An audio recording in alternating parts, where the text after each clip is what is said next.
there are people who will still say that the mind is an epiphenomenon of the brain, which is fine. I don't have an issue with that. But what is amazing about actually understanding what the mind is that you realize that thoughts and feelings don't just happen. I can actually become the master of my own mind. I can create thoughts which are based on truth, on reality. I can have very noble thoughts, elevated thoughts, pure thoughts. I can take charge of my mind, which also means that I'm taking charge of my feelings. You know how so often we say, you make me feel glad, you make me feel sad, you do this, you do this, you do this. Well, that's fine. I can carry on being a puppet of this one or that one or the other one.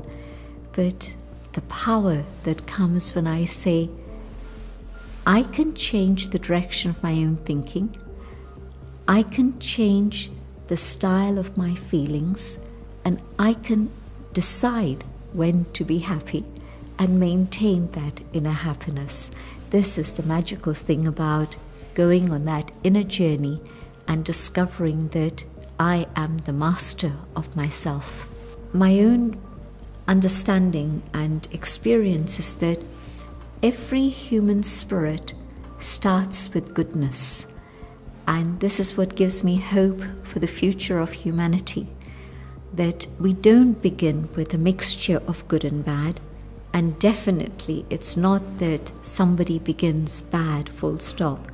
But we all begin with goodness.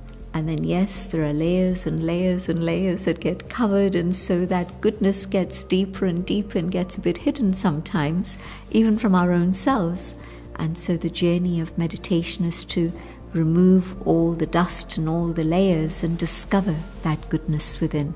Recognizing the beauty of the inner being and not only keeping it alive in myself all the time, so that I'm in touch with the peace and the purity and the love, the truth and the joy within, but to be able to hold that to such an extent that another can also experience that awakening within themselves and feel that yes, they too have that same original truth and beauty.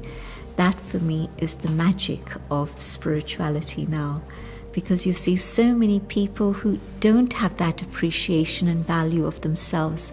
And if my consciousness can trigger even a little bit that awareness within them, and say, maybe you spend 10 minutes, 15 minutes, a few minutes with somebody, and they begin to feel that yes, they too can awaken that same truth and love within themselves, that's a wonderful thing to experience.